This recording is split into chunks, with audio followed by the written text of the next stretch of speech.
Now, the office of Ukraine's president has confirmed that a delegation will meet with Russian officials as Moscow's troops draw closer to Kiev. The office of Ukrainian President Zelensky said the two sides would meet at an unspecified location on the border of Belarus. He did not give a precise time for the meeting, but this announcement coming just hours after Russia announced that its delegation had flown to Belarus to await the talks. Ukrainian officials initially rejected the move, saying any talks should take place elsewhere. The news of this meeting came shortly after Russian President Vladimir Putin ordered his nuclear forces on high alert in response to what he called aggressive statements by leading NATO powers. Joining me now is Chuck Todd, moderator of Meet the Press. Good morning, Chuck. Good morning, Christy. We have got to talk about Ukraine this morning. President Biden is pledging both sanctions against Russia and hundreds of millions of dollars to aid in Ukraine. Do you think it's best for Biden to keep America maybe at arm's length in this war? And so far, how do you think Biden and the U.S. have played this?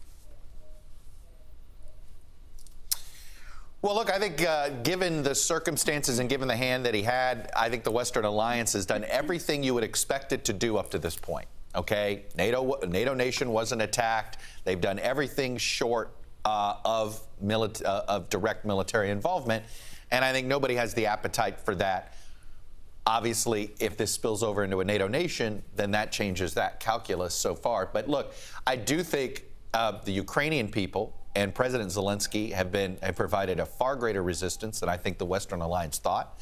I think you're seeing, in some ways, every morning over the last 72 hours, it's as if the Western Alliance realizes, wow, Ukraine is really making this hard on Russia. We should help them more. We should help them more. And we've escalated more sanctions on the economic front. Even Germany lifted their embargo on sending weapons to Kyiv.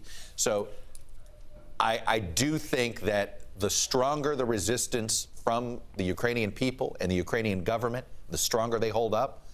I think the stronger and perhaps even more aggressive the Western Alliance will get in trying to push back on Putin. I think he's bitten off more than he can chew here. I think this thing is backfiring him on home. And I think now it's about, can we do certain things to sort of accelerate that backfire within Russia? Well, that's exactly where we're going next. Let's expand on that, because Putin was very determined with this invasion, but it doesn't seem to be quite as easy as he may have thought. Do you think maybe Putin overestimated his own military strength, or rather underestimated the resolve of Ukrainians? Right. I think there's no doubt he underestimated the resolve of Ukrainians. If you look at what happened during the Crimea crisis, he essentially grabbed that piece of Ukraine without firing a shot. And by the way, gave him a bit of a political boost back at home. His popularity went up. This is far different, and I think this extra resistance means that in order for him to succeed, he's going to have to get bloodier. And that is only going to make this even less popular with the Russian people, and it is only going to stiffen the spine of the Western Alliance. So I think this is why a lot of folks are starting to wonder, is something wrong in Putin's brain? Because everything that went wrong here so far is why a lot of people thought he wasn't going to do this, because there were more ways this could go south on him than could succeed. Meet the Press airs today at 10 following Weekend Morning right here on 11 Alive. Chuck, thanks. We will also stay on top of all of the developing and unfolding events in Ukraine.